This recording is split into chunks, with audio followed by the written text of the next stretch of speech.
Hi friends, ಎಲ್ಲರೂ ಹೇಗಿದ್ದೀರಾ? I hope ನೀವೆಲ್ಲರೂ ಚೆನ್ನಾಗಿದ್ದೀರಾ ಅಂದ್ಕೊಂಡಿದ್ದೀನಿ. ನಾನು ನಿಮ್ಮ ಯೂಟ್ಯೂಬ್ ಗೆಳತಿ ಆಶಾರಾಣಿ ಮಲೆನಾಡು ಹುಡುಗಿ. ನನ್ನ ಯೂಟ್ಯೂಬ್ ಚಾನಲ್ಗೆ ನಿಮಗೆಲ್ಲ ಮತ್ತೊಮ್ಮೆ ಸ್ವಾಗತ. ಫ್ರೆಂಡ್ಸ್, ನಾನಿವತ್ತೊಂದು ತುಂಬ ಇಂಟ್ರೆಸ್ಟಿಂಗ್ ಕಂಟೆಂಟ್ ಜೊತೆ ಬಂದಿದ್ದೀನಿ. ಏನಪ್ಪ ಅಂತಂದರೆ, ಫ್ರಿಜ್ಜನ್ನು ಉಪಯೋಗಿಸದೆ ನ್ಯಾಚುರಲ್ ಆಗಿ ತರಕಾರಿಗಳನ್ನು 1 ತಿಂಗಳು ಅಥವಾ 1.5 ತಿಂಗಳ ಕಾಲ ಫ್ರೆಶ್ ಆಗಿಡಬಹುದು. ಸಾವಿರಾರು ರೂಪಾಯಿ ದುಡ್ಡು ಕೊಟ್ಟು ತಂದಂಥ ಫ್ರಿಜ್ಜಲ್ಲಿ ಬೇಗ ಬೆಂಡಾಗತ್ತೆ. ಮೇಲೆ ಚೆನ್ನಾಗಿ ಅನಿಸ್ತಾ ಇರುತ್ತೆ, ಒಳಗಡೆ ಬತ್ತೋಗಿರುತ್ತೆ. ಆದರೆ ಇದು ಹಾಗಲ್ಲ. ಯಾವುದೇ ರೀತಿಯೂ ಬಾಡಲ್ಲ, ಬತ್ತಲ್ಲ. 1 ತಿಂಗಳ ಕಾಲ ಫ್ರೆಶ್ ಆಗಿ ಇಡಬಹುದು, ನ್ಯಾಚುರಲ್ ಆಗಿ. ಅದು ಹೇಗೆ ಅಂತ ನಾನು ತೋರಿಸ್ಲಿಕ್ಕೆ ಈ ವಿಡಿಯೋ ಮಾಡ್ತಾಯಿದ್ದೀನಿ. ಅದಕ್ಕೂ ಮುಂಚೆ ನನ್ನ ವಿಡಿಯೋವನ್ನು ಯಾರು ಫಸ್ಟ್ ಟೈಮ್ ನೋಡ್ತಾ ಇದ್ದೀರಾ, ದಯವಿಟ್ಟು ಸಬ್ಸ್ಕ್ರೈಬ್ ಮಾಡ್ಕೊಂಡು ನೋಡಿ. ಪಕ್ಕದಲ್ಲಿರುವ ಬೆಲ್ ಐಕಾನನ್ನು ಪ್ರೆಸ್ ಮಾಡಿ, ಲೈಕ್ ಮಾಡಿ, ಕಾಮೆಂಟ್ ಮಾಡಿ, ಶೇರ್ ಮಾಡಿ, ಸ್ಕಿಪ್ ಮಾಡದೆ ನೋಡಿ ಫ್ರೆಂಡ್ಸ್. ಸ್ನೇಹಿತರೆ, ಇತ್ತೀಚೆಗೆ ಎಲ್ಲರ ಮನೆಯಲ್ಲೂ ಸಹ ಫ್ರಿಜ್ ಇದ್ದೇ ಇರುತ್ತೆ. ಅತಿ ಹೆಚ್ಚು ಏನಕ್ಕೆ ಉಪಯೋಗಿಸ್ತಾರೆ ಅಂತಂದರೆ, ತರಕಾರಿಗಳನ್ನು ಇಡಲಿಕ್ಕೆ. ತರಕಾರಿಗಳು ಫ್ರೆಶ್ ಆಗಿರುತ್ತೆ ಅಂತ ಹೇಳಿ. ಆದರೆ ಆ ಫ್ರಿಜ್ಜಲ್ಲಿಟ್ಟಂತಹ ತರಕಾರಿ ದೇಹಕ್ಕೆ ಎಷ್ಟು ಹಾನಿಕರ ಗೊತ್ತಾ? ಅದ್ರ ಜೊತೆಗೆ ಅದು ಎಷ್ಟೇ ಮೇಲೆ ಫ್ರೆಶ್ ಆಗಿ ಕಾಣಿಸಿದ್ರೂ ಒಳಗಡೆ ಬೆಂಡಾಗಿರುತ್ತೆ, ತನ್ನ ಸತ್ವವನ್ನು ಕಳ್ಕೊಂಡಿರುತ್ತೆ, ವಿಟಮಿನ್ಸ್ಗಳನ್ನು ಕಳ್ಕೊಳ್ಳುತ್ತೆ. ಅದು ಫ್ರಿಜ್ಜಲ್ಲಿಟ್ಟಿದ್ದಂತಹ ತರಕಾರಿಗಳಲ್ಲಿ ವಿಟಮಿನ್ಸ್ ಬಹಳ ಕಡಿಮೆ ಇರುತ್ತೆ, ಗುಡ್ ಅಂಶ ತುಂಬ ಕಡಿಮೆ ಇರುತ್ತೆ. ಆದರೆ ನ್ಯಾಚುರಲ್ ಆಗಿ ನಾನು ಫ್ರೀಝರ್ ಮಾಡೋದು ಹೇಳ್ಕೊಡ್ತೀನಿ. ನಾನು ಇದಕ್ಕೆ ಕೇವಲ ಖರ್ಚು ಮಾಡಿರೋದು ಕೇವಲ 50 ರೂಪಾಯಿ. ಫ್ರಿಜ್ಜಿಗೆ 50,000 ಇದೆ, ನಾನು ಖರ್ಚು ಮಾಡಿರೋದು ಕೇವಲ 50 ರೂಪಾಯಿ, ಒಂದು ಕಾಟನ್ ಬಟ್ಟೆ. ಇಷ್ಟರಲ್ಲಿ ನಾನು ತರಕಾರಿಗಳನ್ನು 1 ತಿಂಗಳು 1.5 ತಿಂಗಳು ಫ್ರೆಶ್ ಆಗಿ ಇಟ್ಕೊಳ್ತೀನಿ. ಅದು ನಿಮಗೂ ಸಹ ತೋರಿಸಿ, ನೀವು ಸಹ ಅದೇ ಥರ ನ್ಯಾಚುರಲ್ಲಾಗಿ ವೆಜಿಟೇಬಲ್ಸ್ನ ಪ್ರೊಟೆಕ್ಟ್ ಮಾಡೋದು ಹೇಗೆ ಅಂತೇಳಿ ಮಾಡಿಕೊಳ್ಳಿ ಅಂತೇಳಿ ನಾನು ಈ ವಿಡಿಯೋ ಮಾಡ್ತಾಯಿದ್ದೀನಿ. ಬನ್ನಿ ತೋರಿಸ್ತೀನಿ ಹೇಗೆ ಕೇವಲ 50 ರೂಪಾಯಿನಲ್ಲಿ ದೀರ್ಘವಾಗಿ ತರಕಾರಿಗಳನ್ನು ಫ್ರೆಶ್ ಆಗಿಡುವಂತಹ ಫ್ರಿಜ್ ನಾನು ಹೇಗೆ ಮಾಡ್ತೀನಿ, ಫ್ರೀಝರ್ ಹೇಗೆ ಮಾಡ್ತೀನಿ ಅಂತ ತೋರಿಸ್ತೀನಿ. ಬನ್ನಿ ಫ್ರೆಂಡ್ಸ್. ಸ್ನೇಹಿತರೆ, ನಾನು ಈ ಪುಟ್ಟಿಗೆ ಕೊಟ್ಟಿರುವುದು ಕೇವಲ 50 ರೂಪಾಯಿ.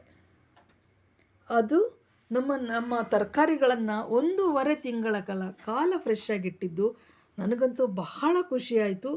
ನನ್ನ ಪ್ರಯೋಗ ತುಂಬಾ ನನಗೆ ಇಷ್ಟ ಆಯಿತು.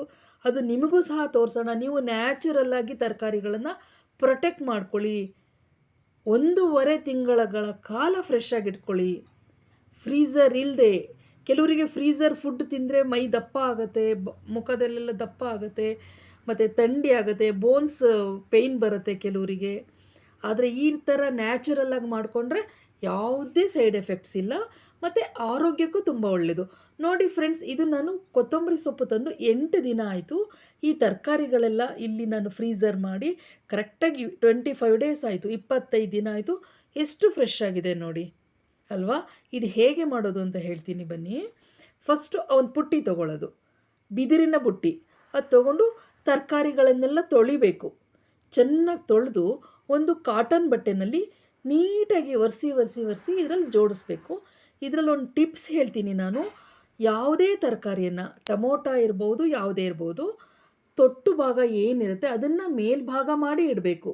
ಈ ತೊಟ್ಟು ಭಾಗನ ಕೆಳಗಡೆ ಮಾಡಿ ಇಟ್ಬಿಟ್ರೆ ಅದು ಕೊಳ್ತೋಗುತ್ತೆ ಬೇಗ. ನಾವು ಹೇಗೆ ಉಸಿರಾಡ್ತೀವೋ ಹಾಗೆ ತರಕಾರಿಗಳು ಸಹ ಉಸಿರಾಡುತ್ತೆ. ಇದು ಗೊತ್ತಾ ನಿಮಗೆ? ಈ ಟಿಪ್ಸ್ ಗೊತ್ತಾ?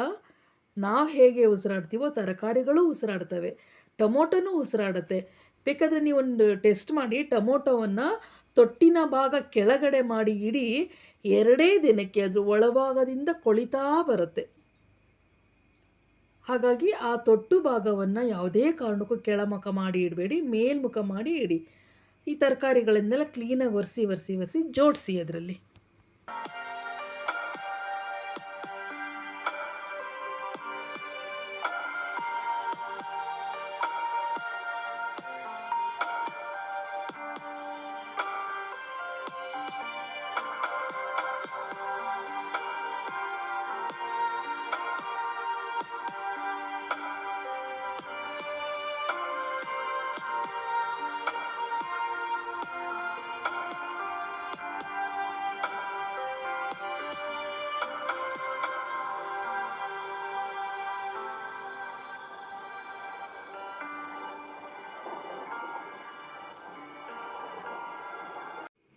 ಎಲ್ಲ ತರಕಾರಿನೂ ತೊಳೆದು ಒಣ ಬಟ್ಟೆನಲ್ಲಿ ಒರೆಸಿ ಕ್ಲೀನಾಗಿ ಈ ಥರ ಜೋಡಿಸ್ಬಿಡಬೇಕು.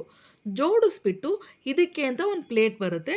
ನೀವು ಮಾರ್ಕೆಟಲ್ಲಿ ಕೇಳೋದಾದರೆ ಸಿಬಲ್ ಬುಟ್ಟಿ ಅಂತ ಕೇಳಿ. ಸಿಬಲ್ ಬುಟ್ಟಿ ಅಂದರೆ ಈ ಥರ ಪ್ಲೇಟ್ ಇದು. ಈ ಪ್ಲೇಟನ್ನು ಅದಕ್ಕೆ ನೀಟಾಗಿ ಮುಚ್ಚಬೇಕು. ಆ ಪುಟ್ಟಿಗೆ ಸಮನಾದಂಥ ಪ್ಲೇಟ್ಗಳನ್ನು ಮಾಡಿಸಿ ತೊಗೊಂಡಿರಬೇಕು. ಅದನ್ನು ಮುಚ್ಚಬೇಕು.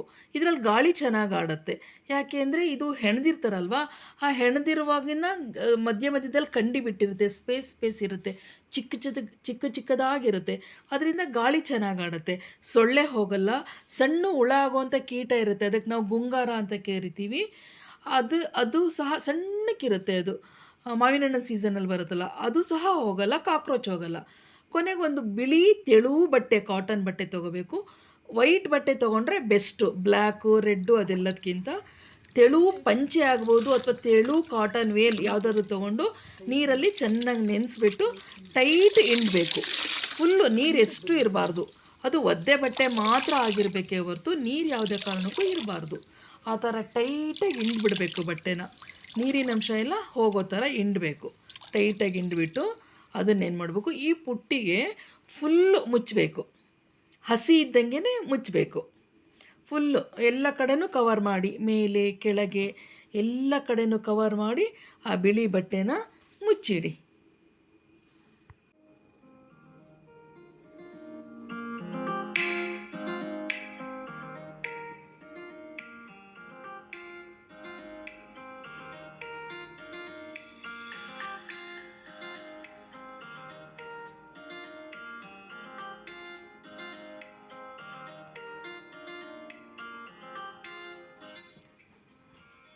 ಫ್ರೆಂಡ್ಸ್, ನೋಡಿದ್ರಲ್ಲ, ಈ ಥರ ಫುಲ್ಲು ಕವರ್ ಮಾಡಿ ಇಡಬೇಕು. ಇದು ಗಾಳಿನೂ ಹೋಗುತ್ತೆ ಮತ್ತು ಕೂಲಾಗೂ ಇರುತ್ತೆ.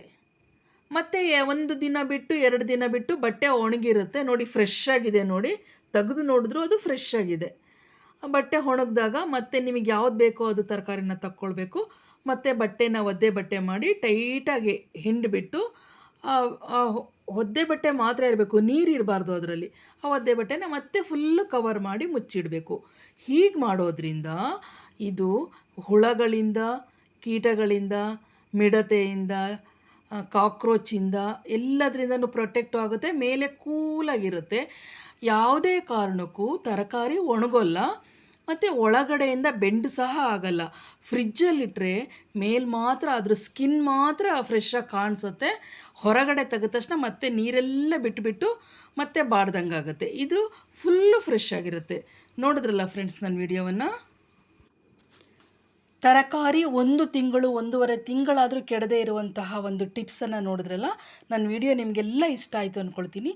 ದಯವಿಟ್ಟು ಇಷ್ಟ ಆದರೆ ಲೈಕ್ ಮಾಡಿ, ಏನು ಅನ್ನಿಸ್ತು ಅಂತ ಕಾಮೆಂಟ್ ಮಾಡಿ, ಶೇರ್ ಮಾಡಿ ಫ್ರೆಂಡ್ಸ್. ಎಷ್ಟೋ ಜನಕ್ಕೆ ಈ ವಿಚಾರ ಗೊತ್ತಿರಲ್ಲ, ನಿಮ್ಮಿಂದ ತಿಳಿದಂಗೆ ಆಗುತ್ತೆ.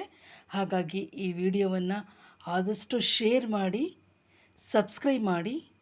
Thank you so much.